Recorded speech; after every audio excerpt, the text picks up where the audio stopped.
कहानी की शुरुआत में हमें एलियन और उसकी पत्नी को दिखाया जाता है। वो दोनों नए घर की तलाश कर रहे थे। वो घर ढूंढते ढूंढते आखिरकार इस जगह पर आ जाते हैं। तभी हमें इन दोनों के साथ एक आदमी को भी दिखाया जाता है जो कि एक एजेंट था। वो एजेंट इन दोनों को ही यहाँ पर लेकर आया था। वो लोगों को घर दिखाया करता था। एजेंट बताता है कि ये घर तुमको अच्छा लगा कि नहीं। वो दोनों इस घर को देख रहे थे। वो देखते देखते घर के बेडरूम में आते हैं। इन दोनों को वो घर बहुत अच्छा लग रहा था, पर ये दो ही आदमी थे और कोई नहीं था। इस वजह से ये दोनों इतना बड़ा घर नहीं लेना चाहते थे। वो छोटा सा घर चाहते थे। ये बात जल्द ही एजेंट को मालूम हो जाती है। इसके बाद एजेंट कहता है कि इस घर में एक खास चीज है, अगर तुम कहो तो मैं तुम दोनों को दिखाना चाहता हूँ। ये दोनों मान जाते हैं। अब एजेंट एलियन और उसकी पत्नी को घर के बेसमेंट में ले आता है। घर में बेसमेंट में आने के बाद हमें एक सुरंग दिखाई जाती है। एजेंट बताता है कि ये जो तुम सुरंग देख रहे हो कोई आम सुरंग नहीं है, इसमें बहुत ही खास बात छुपी हुई है। ये कहने के बाद वो एजेंट उस सुरंग के अंदर चला जाता है। अब एलियन को भी आने को कहता है।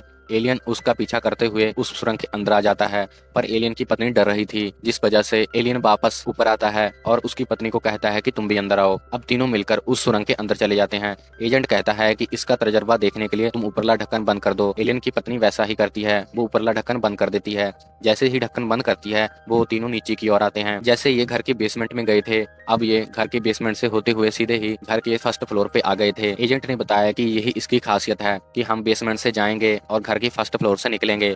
और घर की ये खासियत है कि जब भी हम जाएंगे 12 घंटे का ट्रैवल हो जाएगा ऊपरले ढक्कन लगाने के बाद। और इसी दौरान वो ये भी दिखाता है कि हम शाम में गए थे, अब देखो सुबह का समय हो चुका है, यानी कि हमने 12 घंटे अंदर ही कंप्लीट कर लिए थे। एलियन और उसकी पत्नी के मन में अभी दुविधा थी। वो दोनों अब भी यही बात सोच रहे थे कि वो घर सेलेक्ट करें या ना। जल्द ही ये बात एजेंट को मालूम हो जाती है। वो उन दोनों के मन की बात भांप चुका था। उसने कहा कि तुम्हें जल्द से जल्द फैसला लेना होगा, क्योंकि मेरे को कई और लोगों के भी फोन आ रहे हैं। अगर तुम इस घर को नहीं लेना चाहते तो मुझे जल्द बता देना। ये बात कहकर वो एजेंट यहाँ से चला जाता है। इसके बाद हमें कई दिनों के बाद का सीन दिखाया जाता है। एलियन और इसकी पत्नी ने आखिरकार इस घर को सिलेक्ट कर ही लिया था। अब वो दोनों इसी घर में रह रहे थे। एलियन की पत्नी को भी ये घर बहुत ज्यादा पसंद आया था। जब वो पूरी तरह यहाँ पर शिफ्ट हो गए थे तब वो कई बार उस बेसमेंट में जाती है और उसी सुरंग को बार बार देखती है। अब कई दिन और बीत जाते हैं। एक दिन एलियन का बॉस उसके घर पे उसे मिलने को आता है। इसी दौरान वो बाहर बैठे हुए वाइन पी रहे थे। वो तीनों आदमी बातें कर रहे थे। वाइन पीते पीते एलियन का बॉस उससे पूछता है कि तुम्हारी पत्नी कहाँ पर है। एलियन बताता है कि उसकी वाइफ अंदर में कोई काम कर रही होगी। अब ये तीनों यहाँ पर एंजॉय करते हैं। दूसरी ओर हम एलियन की पत्नी को देखते हैं, जो कि अब भी उसी बेसमेंट में खड़ी हुई उस सुरंग को निहार रही थी। वो बार बार उसी सुरंग को काफी देर तक देखती रहती है। आखिरकार बाहर में एलियन और उसका बॉस और उसकी साथ आई एक दोस्त वहां पर ही नजर आते हैं। अब वो अपने घर से बाहर आती है और उन तीनों से मिलती है। उन तीनों से मिलने के बाद वो कहती है कि वो घर के अंदर काम कर रही थी, इसी वजह से वो लेट हो गई। अब वो चारों घर के अंदर आ जाते हैं और खाना खाना शुरू कर देते हैं। इसी दौरान एलियन का बॉस उसे बताता है कि कुछ समय पहले मुझे एक डॉक्टर मिला था। उस डॉक्टर से मिलकर मैंने अपने प्राइवेट पार्ट पर एक इलेक्ट्रॉनिक सर्जरी कराई है। उस सर्जरी के कारण मैं अपने प्राइवेट पार्ट को किसी तरह मर्जी इस्तेमाल कर सकता हूँ। वो अपने प्राइवेट पार्ट को मोबाइल के थ्रू भी इस्तेमाल कर सकता था। आज एलियन के बॉस ने उसे अपनी सबसे खास बात बताई थी, तो एलियन का भी फर्ज बनता था कि जब से वो इस घर में शिफ्ट हुआ है और यहाँ पर घर में जो सुरंग है उसके बारे में वो भी उससे शेयर करे। इस बात को वो उसे शेयर करने वाला ही था कि तभी एलियन की पत्नी उसे रोक देती है। वो चाहती है कि कोई भी उस घर की सुरंग के बारे में कोई दूसरा व्यक्ति ना जाने। दरअसल उस सुरंग की एक और खास बात थी, जब भी कोई व्यक्ति उस सुरंग के अंदर जाता था दूसरी ओर से निकलता था तो 12 घंटे का ट्रैवल तो हो ही जाता था। अगर कोई व्यक्ति उस सुरंग में लगातार बैठा रहे, जिसके साथ उसकी उम्र लगभग 3 दिन पीछे चली जाती थी, यानी कि वो 3 दिन जवान हो जाता था और दूसरी तरफ निकलने से वो 12 घंटे आगे ट्रैवल कर जाता था। इसी बात को लेकर एलियन की पत्नी नहीं चाहती थी कि कोई भी व्यक्ति को इस सुरंग के बारे में पता चले। खाना खाने के बाद उसका बॉस अपनी दोस्त को जो साथ लाया था उसको साथ लेकर वहाँ से चला जाता है। बॉस के जाने के बाद एलियन की पत्नी उसे कहती है चलो हम बेसमेंट में चलते हैं और उस सुरंग को देखते हैं, पर एलियन उसे मना कर देता है। वो कहता है अगर तुम जाना चाहती हो तो जाओ, मैं जाता हूँ, मुझे सोना है। वो सोने के लिए अपने बिस्तर पे आ जाता है। दूसरी ओर एलियन की पत्नी उसी सुरंग के पास आ जाती है। अब वो सुरंग के अंदर जाकर बैठ जाती है और ऊपर से ढक्कन लगा लेती है। वो चाहती थी कि जितना समय मैं इसके अंदर रहूं मेरी उम्र कम होती रहे। फिर सुबह होती है। सुबह होने के बाद एलियन उसी सुरंग के पास जाता है। वो अपना सिर ऊपर करके देखता है, अपनी पत्नी को कहता है कि मैं ऑफिस के लिए जा रहा हूँ, जब तुम्हारा मन करे इससे नीचे आ जाना, और तुम 12 घंटे का ट्रैवल तो कर ही चुकी होगी और साथ ही साथ मैं भी यहाँ पर वापस आ जाऊंगा। जब एलियन अपने ऑफिस पहुंचता है, ऑफिस में पहुंचने के बाद उसका बॉस उससे एक बार फिर अपने प्राइवेट पार्ट के इलेक्ट्रॉनिक सर्जरी के बारे में पूछता है कि मेरी सर्जरी जो मैंने कराई है वो तुम्हें कैसी लगी। पर एलियन को उसकी सर्जरी के बारे में कोई इंटरेस्ट नहीं था। एलियन का बॉस चाहता था कि जैसे मैंने सर्जरी कराई वैसे वो भी सर्जरी कराए और सर्जरी कराने के बाद उसका इस्तेमाल अपनी पत्नी पर करे, शायद इससे उसकी पत्नी और भी ज्यादा संतुष्ट होगी। पर एलियन को इस तरह की सर्जरी कराना या कोई और जो कि अभी की दुनिया में कुदरत के खिलाफ है ऐसा कोई भी काम नहीं करना चाहता था। इसके बाद हमें फिर से एक बार एलियन की पत्नी को दिखाया जाता है। वो एक बार फिर से उस सुरंग के अंदर जाती है। सुरंग के अंदर जाने के बाद अब वो वहां से नीचे आ जाती है। जैसे देखते ही वो 12 घंटे कंप्लीट कर चुकी थी। कंप्लीट करते ही अब वो अंदर आकर अपनी जवानी की फोटोआं देखने शुरू कर देती है। वो एक एक करके अपनी जवानी की सभी तस्वीरें देखती है।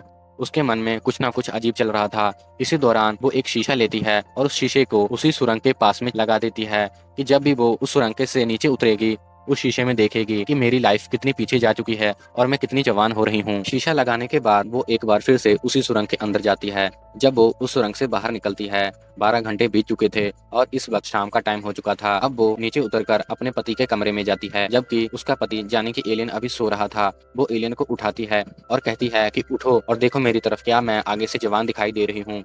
एलियन उठता है और उसकी ओर देखता है। वो उसे बताता है कि जैसे मुझे तुम कल दिखाई दे रही थी अभी भी वैसे ही दिखाई दे रही हो, मुझे तुम में कोई फर्क नहीं दिखाई दे रहा। वो उसे अपने दिन भर की बात बताता है। वो कहता है कि जब मैं ऑफिस से घर को वापस आ रहा था तभी मुझे रास्ते में आते हुए एक बिल्ली दिखाई दी। जब मैं उस बिल्ली के पास गया वो बिल्ली अजीबोगरीब तरह की हरकतें कर रही थी। मुझे लग रहा है कि अगर लगातार हमने उस सुरंग का इस्तेमाल किया तो कुछ न कुछ अनहोनी हो सकती है। तुम मेरी बात मानो और हमें जल्द से जल्द उस सुरंग को बंद कर देना चाहिए। पर उसकी पत्नी उसकी बात मानने के लिए बिल्कुल भी तैयार नहीं थी। वो उसे इनकार करती हुई आखिरकार फिर से घर के बेसमेंट में आ जाती है और एक बार फिर से वो उसी सुरंग के अंदर चली जाती है और ढक्कन लगाकर उसी सुरंग के अंदर बैठ जाती है। अगली सुबह होते ही एलियन वहां से निकलता है और अपने बॉस के साथ चला जाता है। उसका बॉस आज छुट्टी मना रहा था। वो एलियन को अपने साथ एक जगह पर लाया था जहां पर शूटिंग की जाती थी। वो एक गन लेता है और दूसरी ओर शूट करता है। इसी शूट दौरान उसे जोर का झटका लग जाता है। जब उसे झटका लगता है वो धड़ाम करके नीचे जमीन पर गिर जाता है। उस झटके के दौरान बंदूक की नोक उसके प्राइवेट पार्ट पे लग चुकी थी। उसे लगता है कि कोई ना कोई गड़बड़ी हो गई है। अब वो दोनों वहाँ से बाहर आ जाते हैं। बाहर आकर एलियन का बॉस उसे बताता है कि उस झटके की वजह से मुझे बहुत ही ज्यादा अजीब लग रहा है। मुझे आखिरकार फिर से अपने एक बार डॉक्टर को मिलना होगा जो कि यहाँ से बहुत दूर रहता है। तो इस बात को लेकर मुझे लगता है कि मुझे 3-4 दिन लग जाएंगे। तुम मेरी चाबी ले जाओ और जो मेरी दोस्त है उसको जाकर ये चाबियां दे देना। एलियन अपने बॉस से वो चाबियां ले लेता है। अब वो चाबियां देने के लिए उसकी दोस्त के पास आ जाता है। वहाँ पर घर पे आकर वो चाबियां उसकी दोस्त को पकड़ा देता है। हमें फिर से एक बार एलियन की पत्नी को दिखाया जाता है जो कि बार बार वो उसी सुरंग के अंदर जा रही थी। वो चाहती थी कि मैं जितना टाइम इस सुरंग के अंदर हूँ जल्द से जल्द जवान हो जाऊं।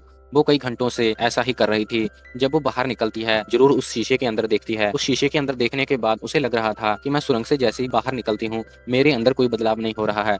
अब उसे उस सुरंग पर शक होने लगा था।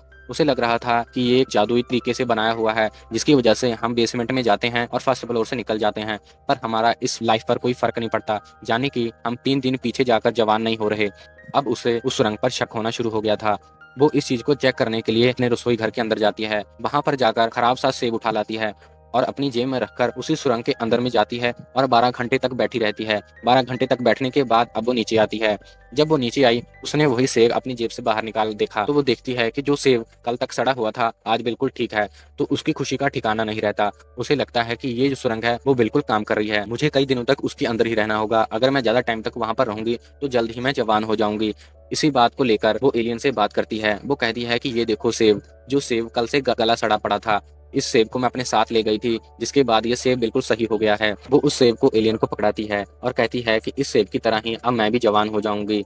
वो अब उस सेब को एलियन को पकड़ाकर फिर से उस रंग के पास चली जाती है। इधर एलियन उस सेब को देखता है। उसके मन में कुछ दुविधा थी कि उसकी पत्नी को कुछ हो ना जाए। ये डरता डरता आखिरकार वो उस सेब को खाने की कोशिश करता है और सेब को काटता है। जब वो सेब को काटता है वो देखता है कि बाहर से सेब जितना साफ सुथरा था अंदर उतना ही गंदा है, यानी कि उस सेब में कीड़े लग चुके थे। ऐसा देखने के बाद अब उसे अपनी पत्नी की फिक्र होने लगती है। वो सोचने लगता है कि मेरी पत्नी बाहर से तो जवान हो जाएगी, कहीं कल को इसी सेब की तरह अंदर से बिल्कुल भी ना गल जाए। इतना कुछ होने के बाद अगले दिन एलियन अपनी पत्नी को लेकर एक डॉक्टर के पास चला जाता है। वहां जाकर वो अपनी पत्नी का चेकअप कराता है। इसी दौरान वो उस डॉक्टर से पूछता है कि ऐसा हो सकता है किसी आदमी के अंदर पूरी तरह कीड़े पड़ जाएं। डॉक्टर को उसकी बात अजीब लगती है। वो उसकी बात का कोई जवाब नहीं देता। चेकअप कराने के बाद वो दोनों वापस अपने घर आ जाते हैं। इसी दौरान एलियन की पत्नी एलियन से बहुत ज्यादा दुखी हो गई थी। वो सोचने लगी थी कि एलियन उसके बारे में अच्छा नहीं सोच रहा है। वो उसे कहती है कि मैं अभी जवान होना चाहती हूँ, और तुम मुझे बार बार रोक रहे हो। एलियन उसे समझाता है कि जैसे तुमने मुझे कल को सेब दिखाया था, उसके अंदर कीड़े पड़ चुके थे, उसी तरह कल को तुम्हारे साथ ना हो जाए कि बाहर से तो तुम खूबसूरत और जवान बन जाओ और अंदर से तुम्हारे अंदर कीड़े पड़ जाएं, जाने की तुम पूरी तरह खराब हो जाओ। एलियन की पत्नी को उसकी बातों पर गुस्सा आता है। अब वो कहती है, अगर तुम्हें ऐसा लग रहा है तो ये लो चाकू और मुझे काट के देख लो कि मेरे अंदर कीड़े हैं कि नहीं। पर एलियन अपनी पत्नी के ऊपर कैसे चाकू मारकर चेक कर सकता था, वो कुछ नहीं कर पाता। तभी एलियन की पत्नी गुस्सा होकर वहां से फिर से बाहर निकलती है और आखिरकार बेसमेंट के अंदर जाकर उसी सुरंग के अंदर जाकर बैठ जाती है। एलियन भागता हुआ अपनी पत्नी के पीछे जाता है। इसी दौरान उसके बॉस का फोन आ जाता है। उसका बॉस अपने डॉक्टर के पास था। उसने एक बार फिर से अपने प्राइवेट पार्ट की सर्जरी करा ली थी। वो खुशी से झूम रहा था। वो बताता है कि मेरी सर्जरी अब फिर से सक्सेसफुल हो चुकी है। वो अपनी खुशी का ठिकाना एलियन के साथ शेयर कर रहा था। इसी दौरान उसके जो पार्ट में इलेक्ट्रॉनिक सर्किट होता है, ये सर्किट को देखकर डॉक्टर और वहाँ पे खड़ी हुई बाकी नर्सें डर जाती हैं और थोड़ी सी घबरा भी जाती हैं। अब कई दिन बीत जाते हैं। इन दिनों में एलियन ने अपनी पत्नी को नहीं मिला था, क्योंकि इन दिनों ज्यादातर एलियन की पत्नी उसी सुरंग के अंदर रहती थी, ताकि वो जितना समय उस सुरंग के अंदर बिताएगी उतनी जल्दी ही वो जवान होगी। इसी बात को लेकर वो ज्यादातर उसी सुरंग के अंदर रहा करती थी। जब ऐसा कई दिनों तक चलता रहता है तो एलियन आखिरकार बहुत ज्यादा दुखी होता है। वो सोचता है कि उसकी पत्नी ऐसे नहीं मानने वाली। अब वो एक फैसला लेता है कि वो जल्द से जल्द उस सुरंग को बंद करा देगा। इसी वजह से वो कंक्रीट ले आता है और कंक्रीट के माध्यम से उस सुरंग को बंद करने की कोशिश करने लगता है। तभी एलियन की पत्नी भागती हुई उसके पास आ जाती है और उसे ऐसा करने से रोकती है। वो कहती है कि जो कुछ मर्जी हो जाए, तुम इस सुरंग को नहीं बंद करोगे। वो एलियन को रोककर एक बार फिर से उसी सुरंग के अंदर चली जाती है। दूसरी ओर हमें एलियन के बॉस को दिखाया जाता है, जो कि अपना प्राइवेट पार्ट की सर्जरी कराने के बाद फिर से इस शहर में वापस आ गया था। एक दिन वो अपनी कार चलाता हुआ कहीं दूसरी जगह पर जा रहा था कि इसी दौरान उसके प्राइवेट पार्ट पर शॉर्ट सर्किट हो जाता है। ये शॉर्ट सर्किट इसलिए हुआ क्योंकि जब उसने दोबारा से सर्जरी कराई थी उसी दौरान वहां पर छोटा सा सर्किट हुआ था। आज एकदम बड़ा सा सर्किट हो चुका है। इस सर्किट की वजह से उसके पूरे शरीर में आग लगनी शुरू हो जाती है और गाड़ी के अंदर धुआं ही धुआं भी हो जाता है। वो खुद को नहीं संभाल पाता। इस वजह से उसकी गाड़ी पूरी तरह घूम जाती है और कई किलोमीटर तक पलटती ही चली जाती है। गाड़ी के पलटने के कारण एलियन की बॉस की अब मौत हो चुकी थी। दूसरी ओर हमें फिर से एलियन की पत्नी को दिखाया जाता है और बताया जाता है कि अब ज्यादा नहीं तो कई महीने बीत चुके हैं। एलियन की पत्नी अब भी उस सुरंग के अंदर में बैठी हुई है। वो जल्द से जल्द जवान होना चाहती थी। आखिरकार वो दिन भी आ जाता है जब वो जवान हो चुकी थी। आज उसने अपना सपना भी पूरा कर लिया था, क्योंकि जवानी की टाइम में वो मॉडलिंग करना चाहती थी, पर वो अपना सपना पूरा नहीं कर पाई।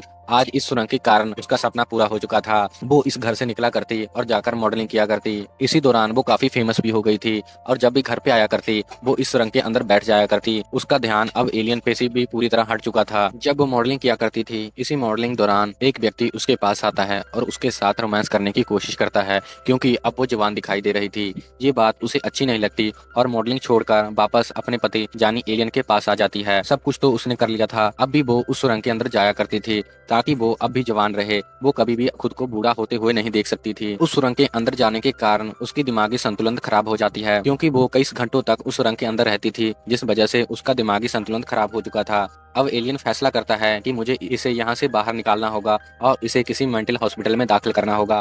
वो वैसा ही करता है। वो उसे वहाँ से बाहर निकालता है और मेंटल हॉस्पिटल में दाखिल कर देता है। जब वो खुद को मेंटल हॉस्पिटल में पाती है तो उसका दिमाग और भी ज्यादा खराब हो जाता है। अब वो एक चाकू उठा लेती है और चाकू की मदद से वो खुद को मार देना चाहती थी। जब वो उस चाकू को अपने हाथ पर फेरती है, एक टक ही लगाती है। इसी दौरान वो देखती है कि जहां मैंने टक लगाया है उस जगह पर खून आना चाहिए, पर खून की जगह बहुत सारे कीड़े उसके हाथ से बाहर निकलने शुरू हो जाते हैं। यानी कि जब वो सुरंग के अंदर रहती थी उससे वो जवान तो हो गई थी, पर उसके अंदर बहुत सारे कीड़े पैदा हो गए थे, जैसे कि पहले सेब के अंदर पैदा हो गए थे। बाहर से जितनी वो जवान और खूबसूरत थी, अंदर से वो उतनी ही गल सड़ चुकी थी। उसका शरीर अंदर से पूरी तरह खत्म हो चुका था। उधर दूसरी तरफ हमें फिर से एक बार एलियन को दिखाया जाता है, जो कि बेसमेंट में आकर उस सुरंग के पास आता है। अब उसने एक कारीगर को बुला लिया था। कारीगर को बुलाने के बाद उसने आखिरकार इस सुरंग को पूरी तरह बंद कर दिया, ताकि कोई दोबारा इस सुरंग के अंदर ना जा सके। फिर दोबारा हमें एलियन की पत्नी को दिखाया जाता है, जो कि पूरी तरह खराब हो चुकी थी, और हमें ये भी समझाया जाता है कि कुदरत चाहे तो जो कुछ मर्जी कर सकती है। हम कितनी भी कोशिश कर लें कि हम जवान से जवान ही रहें, पर कुदरत का अपना एक नियम है, वो किसी न किसी तरह करके किसी भी व्यक्ति को खत्म कर सकती है, चाहे जो व्यक्ति जो मर्जी कर ले। एलियन हमेशा ही कुदरत के साथ चला था। उसके बॉस पर कहने के बाद भी उसने कभी सर्जरी नहीं कराई और अपनी पत्नी के कहने पर भी वो कभी भी इस सुरंग के अंदर नहीं गया। चाहता तो वो भी जवान हो सकता था, पर नहीं, उसने खुद को कुदरत के हिसाब से चलाया, जिसकी वजह से वो आज भी जिंदा था। दूसरी ओर एलियन का बॉस, जो कि अपने ऊपर सर्जरी कराई बैठा था, इसके कारण वो भी खत्म हो गया। दूसरी ओर उसकी पत्नी, जो जल्द से जल्द जवान होना चाहती थी, खुद को कभी मरता हुआ नहीं देखना चाहती थी, वो भी आज खत्म हो गई थी। जबकि ऐसा उसे नहीं करना चाहिए था। अगर वो ऐसा नहीं करती तो शायद एलियन के साथ कुछ और समय बिता पाती।